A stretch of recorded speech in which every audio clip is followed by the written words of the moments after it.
Back to news. Visakha సముద్రంలో గల్లంతైన మత్స్యకారుల కోసం గాలింపు కొనసాగుతోంది. గల్లంతైన మత్స్యకారులలో ఒకరిని కోస్ట్ గార్డ్ పోలీసులు రక్షించారు.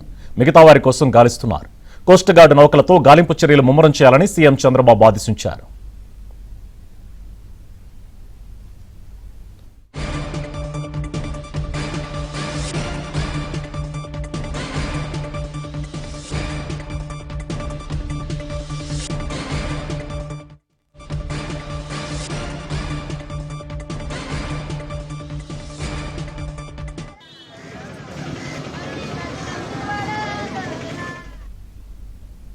విశాఖలో గల్లంతైన మత్స్యకారుల కోసం వేట కొనసాగుతోంది. ఇదే అంశానికి సంబంధించిన డీటెయిల్స్ విశాఖ నుంచి మా కరెస్పాండెంట్ నాయుడు అందిస్తారు. నాయుడు, సుభాన్, ఇప్పుడు ప్రస్తుతం మనం విశాఖలో ఉన్నటువంటి ఫిషింగ్ హార్బర్ దగ్గర ఉన్నాం. ఇక్కడ జేడీ కార్యాలయం దగ్గరికి మత్స్యకార కుటుంబాలన్నీ కూడా రావడం జరిగింది. ఎవరైతే గల్లంతయ్యారో వాళ్ళలో ఒకరిని చిన్నాని మాత్రం కోస్ట్ గార్డ్ రక్షించారు. మిగతా 6 కోసం ప్రస్తుతం సర్చింగ్ ఆపరేషన్ కొనసాగుతుంది. ఇప్పుడు ఆల్రెడీ కుటుంబాలతో సహా వీళ్ళంతా ఇక్కడికి వచ్చారు. సో గల్లంతైన వారి కోసం కుటుంబ సభ్యులంతా కూడా తీవ్ర ఆవేదనలో ఉన్నటువంటి పరిస్థితి కనిపిస్తుంది. సో ఒక్కరు మినహా మిగతా వాళ్ళందరూ 6 కూడా ఒకే కుటుంబానికి చెందినటువంటి వాళ్ళు అంతా ఉన్నటువంటి పరిస్థితి మనకు కనిపిస్తుంది. ఆల్రెడీ కుటుంబ సభ్యులు తీవ్ర ఆవేదనలో ఉన్నారు. సో గల్లంతైన వారి కోసం ఆల్రెడీ ఇటు ప్రభుత్వాలు కూడా ఆల్రెడీ ఇప్పటికే పూర్తి స్థాయిలో సెర్చ్ చేస్తున్నటువంటి పరిస్థితి. అటు నేవల్ ఆఫీసర్స్, అలాగే కోస్ట్ గార్డ్. సో మత్స్యకారులు కూడా దాదాపుగా 4 బోట్లలో ఆల్రెడీ అక్కడికి వెళ్ళడం జరిగింది. వాళ్ళంతా కూడా సర్చింగ్ చేస్తున్నారు. అయితే సీ కొద్దిగా రఫ్గా ఉండడం వలన వెళ్ళినటువంటి మత్స్యకారులు వీళ్ళంతా కూడా పూర్తి స్థాయిలో కొంత ఇచ్చేయడం కష్టం అవుతుంది. ఇప్పుడు ఆల్రెడీ మనం కొంత చూస్తున్నాము, కోస్ట్ గార్డ్కి సంబంధించినటువంటి ప్రత్యేక హెలికాప్టర్ను కూడా ఏర్పాటు చేశారు. అది కూడా ఆల్రెడీ మనం చూస్తున్నాం. సో సర్చింగ్ ఆపరేషన్స్లో ఆల్రెడీ కొనసాగుతున్నటువంటి పరిస్థితి ఉంది. సో పూర్తి స్థాయిలో మరోవైపు ఏంటంటే, ఎందుకంటే పూర్తి స్థాయిలో ఆ నడి సముద్రంలో జరిగినటువంటి దీన్ని ఐడెంటిఫై చేయాలంటే హెలికాప్టర్స్ అనేవి కంపల్సరీ.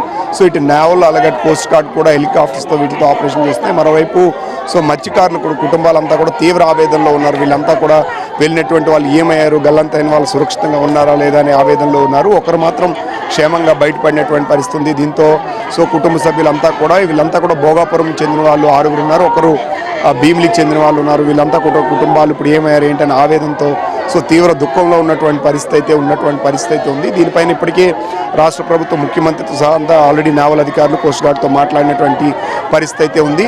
సో మరోవైపు ఇక్కడ ఉన్న హోంమంత్రి కూడా ఎప్పటికప్పుడు సమీక్షిస్తున్నటువంటి పరిస్థితి ఉంది. అయితే ఈ షిప్పులకు సంబంధించినంత వరకు కూడా కేంద్ర రాష్ట్ర ప్రభుత్వాల సహకారంతో ట్రాన్స్పాండర్స్ అనేవి వినియోగించడం జరిగింది. వాటిని ఆన్ చేసి ఉంటే మాత్రం ఈ పాటికి షిప్ ఖచ్చితంగా ఎక్కడ ములిగింది ఏంటి అనేది ఆటోమేటిక్గా అది GPS ద్వారా ట్రాక్ అయ్యేటువంటి అవకాశం ఉంది. అది ఆన్ చేయకపోవడం వలన ఇప్పుడు ఎక్కడ మునిగింది ఏంటి అనేది తెలియనటువంటి పరిస్థితి. అయితే నిన్న వీళ్ళంతా కుటుంబ సభ్యులు కూడా నిన్న మధ్యాహ్నం 2 గంటల సమయంలో వచ్చే ముందు కూడా వీళ్ళు కుటుంబ సభ్యులకు ఫోన్ చేశారు. సో మేము సుమారుగా ఏదైతే ఉందో గంగవరం సమీపంలోనే ఎదురుగానే ఉన్నామని చెప్పి వీళ్ళు చెప్పినటువంటి పరిస్థితి అయితే ఉందనేది తెలుస్తుంది. ఇప్పుడు ఆల్రెడీ కుటుంబ సభ్యులు మాత్రం తీవ్ర కనిపిస్తుంది. సో ఇక్కడ కాసేపట్లో ఇక్కడ స్థానిక ఎమ్మెల్యే అలాగే భోగాపురం ఎమ్మెల్యే కూడా కాసేపట్లో ఇక్కడ చేరుకునేటువంటి పరిస్థితి అయితే ఉంది. ఇప్పుడు కుటుంబ సభ్యులు ఆవేదన కానీ దీనికి మనం చూస్తున్నాము. సో వాళ్ళంతా కూడా తీవ్ర ఆవేదనలో ఉన్నటువంటి పరిస్థితి. ఆ కుటుంబ సభ్యులు కనిపించడం లేదు ఇది అనేది వాళ్ళు చెప్తున్నటువంటి పరిస్థితి ఉంది. అమ్మా, మీ వాళ్ళు ఎవరు మీ కుటుంబంలో ఎవరు? మా మేనల్లుడు బాబు, మా తమ్ముడు కొడుకు, ఒక్కడే కొడుకు.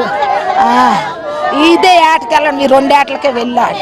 వెళ్ళిపోతానని అన్నాడు. ఫైబర్ ఫెన్స్ వేస్తాడు, ఆటో వేస్తాడు, శ్రీశైలం దాకా వెళ్తాడు, నందికొండ దాకా వెళ్తాడు, తుంగబెదురు కూడా వెళ్తాడు, ఫైబర్ ఫైనే చేస్తాడు. ఇయ్యేది పోతాను గంగలోకి వెళ్ళిపోయాడు బాబా. మా యొక్క తమ్ముడా, నేను మేనేస్తానమ్మో, పెద్ద మేనేస్తాను నేను. నా తర్వాత అల్లా అన్న మా నడుపు తమ్ముడు, మా తల్లికి 6 అందరూ ఒకటే కుటుంబం, అందరూ ఒకటే కుటుంబం. 3 ఆడోళ్ళు 3 మగోళ్ళు. మా తమ్ముడికి 2 ఆడోళ్ళు మగోడు, నడుపు తమ్ముడికి 2 ఆడోళ్ళు మగోడు, చిన్న తమ్ముడికి 1 ఆడపిల్ల మగపిల్లడు, నాకు 2 మగోళ్ళు 1 ఆడపిల్ల, చిన్న సెల్లికి 1 కొడుకు, నడుపు సెల్లికి 1 కొడుకు కూతురు, మా అమ్మ. వీళ్ళంతా ఒకే కుటుంబానికి చెందినటువంటి వాళ్ళు వీళ్ళంతా ఒకసారిగా, ఎందుకంటే కుటుంబంలో ఉన్న వాళ్ళంతా కూడా బోట్ను పెళ్లి చేశాడు, 11 నెలలను పెళ్లి చేశాడు. చిక్కుముక్కల్లో ఉన్నటువంటి పరిస్థితి ఉంది. ఒకే కుటుంబానికి చెందిన వాళ్ళు 6 ఉండడంతో దుఃఖ సముద్రంలో ఉన్నారు. ఇప్పుడు వాళ్ళకి సర్చింగ్ ఆపరేషన్స్ కొనసాగుతుంది. ఒకరు మాత్రం చిన్న అనే వ్యక్తి మాత్రం బయటపడ్డారు. మిగతా వాళ్ళ కోసం అయితే సర్చింగ్ ఆపరేషన్ ఇటు నేవల్, కోస్ట్ గార్డ్, అలాగే ఇటు మెరైన్తో పాటుగా మత్స్యకారులు కూడా వెళ్ళి సర్చింగ్ ఆపరేషన్స్ అవి కొనసాగుతున్నటువంటి పరిస్థితి కనిపిస్తుంది. Right, thank you Naveen. Operation చేసి చేపట్టడం జరిగింది. ఇక్కడ ఉన్న వెస్సలు పనిచేయట్లేదు, కాకినాడ నుంచి ఆపరేషన్ చేస్తున్నారు. ఆల్రెడీ ఒక అతనేది దొరికాడు అని చెప్పి సమాచారం వచ్చింది. అది ఇంకో కూడా అది కన్ఫర్మ్ చేయాలి. అయితే ఈ సందర్భంగా ఇప్పుడే హోమ్ మినిస్టర్ గారు, తర్వాత డిఐజీ గారు, కలెక్టర్ గారు, తర్వాత పోస్ట్ గార్డ్ కమాండెంట్ అందరూ కలిసి మీటింగ్ పెట్టడం జరిగింది. మీటింగ్లో కూడా ప్రతి విషయం ప్రతి మినిట్ టు మినిట్ కూడా ఆవిడ ఏంటంటే మానిటర్ చేస్తున్నారు. ఏం జరిగింది ఏంటి చెప్పడం జరిగింది. ఇప్పుడు ఈ సందర్భంగా సీఎం గారు కూడా ఏంటంటే కోస్ట్ గార్డ్ వాళ్ళకి ఆజ్ఞలు ఇవ్వడం జరిగింది. ఏంటంటే ఇమీడియట్ సెర్చ్ చేయండి, షిప్పులు పంపి వెతకమని చెప్పడం జరిగింది. అవసరం చాపర్లు కూడా ఇమీడియట్గా అరేంజ్ చేయడం జరుగుతుంది. మా డిపార్ట్మెంట్ పరంగా, ప్రభుత్వ పరంగా అన్ని రకమైనటువంటి చర్యలు తీసుకోవడం, రెస్క్యూ చేయడానికి అన్ని రకాల చర్యలు తీసుకోవడం జరిగిందని ఈ సందర్భంగా తెలియజేస్తున్నాను. సరే, ఎంత డిస్టెన్స్ లో అంటే 2:30కి ఆ boat one of the person వాళ్ళ వైఫ్ తో ఫోన్ లో మాట్లాడారు. అంటే ఇంకొక షార్ట్ టైం లో ఒక అరగంట గంటలో వచ్చేస్తారు అన్న. అదే గంగవరం పోర్టు, మన విశాఖపట్నం ఎయిర్పోర్ట్, మన విశాఖపట్నం పోర్టుకి మధ్యలో అది మిస్ అవ్వడం జరిగింది. సౌత్ అంటే దక్షిణంగా మిస్ అవ్వడం జరిగింది. అతను లాస్ట్ కాల్ మాట్లాడిన తర్వాత వేరే బోర్డ్స్ తెలియలేదు. అంటే ఎక్కడ ఉంటే లాటిట్యూడ్ లాంగిట్యూడ్ అని ఫోన్ ఉంటే మనం ఐడెంటిఫై చేయొచ్చు. అదేవిధంగా ట్రాన్స్పాండర్స్ అని ఉంటే ట్రాన్స్పాండర్స్ ఆన్ చేసి ఉంటే అది ఎక్కడ ఉందో కూడా ఇమ్మీడియట్గా ఐడెంటిఫై చేయొచ్చు. అది ఆన్ చేసి లేదు కాబట్టి అది లొకేషన్ ఎగ్జాక్ట్గా చెప్పలేకపోతున్నారు. గంగవరంకి సౌత్ సైడ్లో దొరికి లాస్ట్ వాళ్ళు కాల్ వచ్చిందని చెప్పి మాత్రం మాకు మెసేజ్ రావడం జరిగిందండి. అయితే ఈ సందర్భంగా చెప్పింది ట్రాన్స్పాండర్స్ అని చెప్పి మేము ఇవ్వడం జరిగింది. విశాఖపట్నంలో ప్రతి మెకనైజ్డ్ బోర్డుకి కూడా ట్రాన్స్పాండర్స్ అని ఇవ్వడం జరిగింది. ట్రాన్స్పాండర్ అనేది లైఫ్ సేవింగ్ ఎక్విప్మెంట్. అది లైఫ్ సేవింగ్ ఎక్విప్మెంట్ ఏంటంటే దాంట్లో మనం ఎక్కడ ఉన్నామని చెప్పి SOS అంటారు. మనం ఎక్కడ ఉన్నామని చెప్పి లొకేషన్ చెప్పొచ్చు. దాంట్లో ఇమీడియట్గా నొక్కితే దాంట్లో బటన్ ఉంటుంది, సేవ్ అవర్ సోల్ అని. ఎక్కడ ఉందని చెప్పి లొకేషన్ ఇమీడియట్గా ఫైండ్ అవుట్ చేయొచ్చు. ఆ లొకేషన్ అది ట్రాన్స్పాండర్ ఆన్ చేయట్లేదు. మన డిఐజీ గారు వచ్చి ఆ విషయం కూడా పరిశీలించడం జరిగింది. ఈ సందర్భంగా ప్రతి ఒక్క బోటు వారు చెప్పేది ఏంటంటే ట్రాన్స్పాండర్లు మీకు లైఫ్ సేవింగ్ గురించే ఇవ్వడం జరిగింది.